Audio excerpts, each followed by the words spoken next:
Aujourd'hui, la question qui va nous intéresser est importante. Comment mieux vendre en visio? Toujours suite au webinar du 16 avril qui s'intitulait Affirmer votre leadership en visio, beaucoup de questions sont remontées concernant l'exercice de vente. Effectivement, naturellement, on imagine l'exercice de vente comme un exercice où on va animer la relation avec son prospect ou son client potentiel, et la visio génère une distance qui pose question. Première question de Géraldine, croyez-vous à la visio en tant qu'outil de vente? Là-dessus, mon avis, c'est que j'ai pas à y croire ou ne pas y croire, c'est qu'on n'a pas le choix. Oui, effectivement, il s'est écoulé quelques semaines de confinement où on s'est retrouvés nombreux en télétravail, sauf qu'en attendant, il faut avancer. J'ai envie de dire, vos concurrents ne vous attendront pas.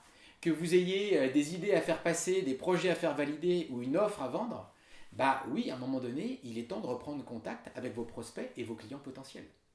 La seule précaution que vous avez à prendre, c'est que ce moment où vous-même reprenez l'activité corresponde bien au moment où votre prospect reprend lui-même son activité, de façon à ne pas être en décalage dans la relation. Mais une fois que tout le monde s'est remis au travail, il n'y a aucune raison qu'on ne puisse pas vendre en visio. Franck nous demande en visio quelles sont les contraintes pour continuer à convaincre.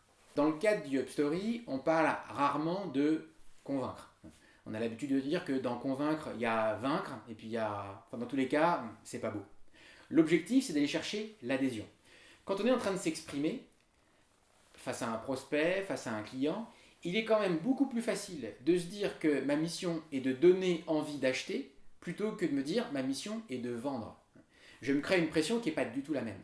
La vente est un exercice complexe, qui est un métier à part entière, qui va consister à animer la relation, à relancer au bon moment, à savoir négocier, à savoir animer un portefeuille de clients, un portefeuille d'offres. C'est un métier qui est complexe. Et dans ce métier-là, il y a une petite partie qui consiste à savoir donner envie d'acheter. Quelles sont les contraintes que la visio génère sur la capacité à du coup générer de l'adhésion? C'est effectivement le fait qu'il y ait du doute. Si vous voulez générer de la confiance, encore une fois, la confiance, n'est pas quelque chose qui se décrète. Vous ne pouvez pas décider que vos clients doivent vous faire confiance à partir de maintenant. C'est eux qui décideront de le faire et de vous l'accorder ou pas. En attendant, vous, votre responsabilité, c'est de donner de la confiance. Oui, effectivement, la période est difficile. Oui, on est obligé de s'exprimer en visio. Votre première démarche est de faire confiance à ceux qui vous écoutent.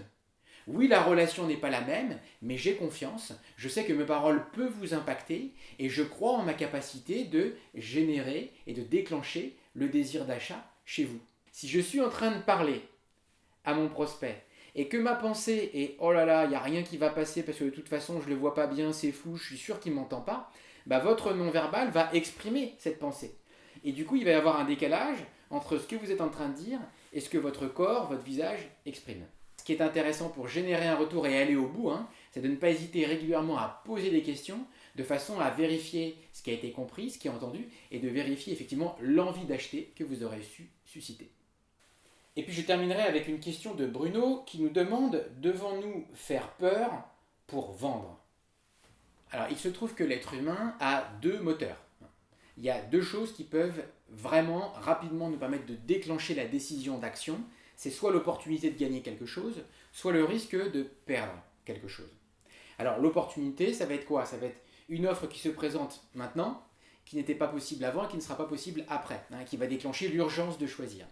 Et sachez que statistiquement, l'être humain semble davantage mobilisé par le risque de perdre que par l'opportunité de gagner.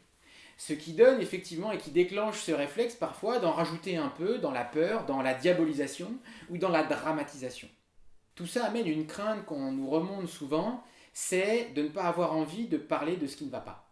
D'avoir des vraies difficultés à parler du négatif. Et ça, c'est un écueil. Parce que, comme je vous le disais, l'être humain est davantage mobilisé par le risque de perdre. S'empêcher de parler de ce qui est dangereux, c'est prendre le risque de laisser cette parole à ceux qui sont vraiment des manipulateurs et qui vont utiliser cette crainte pour déclencher quelque chose à leur propre bénéfice. Ce n'est pas de la manipulation de dramatiser négativement les choses.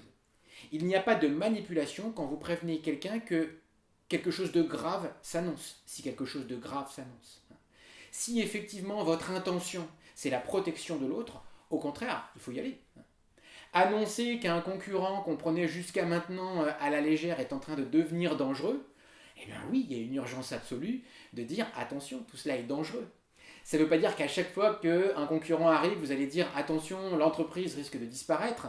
Là, vous êtes dans l'exagération et du coup, on ne vous accordera pas de confiance. En revanche, effectivement, savoir dire ce qui ne va pas donne toujours un fort crédit à ceux qui osent le faire. Merci encore pour votre participation. Continuez à nous poser des questions par mail ou via l'interface thepresenters.com. Si effectivement ce moment vous intéresse, on le pérennisera de manière à plus fréquemment revenir vers vous et répondre concrètement aux questions que vous vous posez quand il s'agit de défendre ces idées.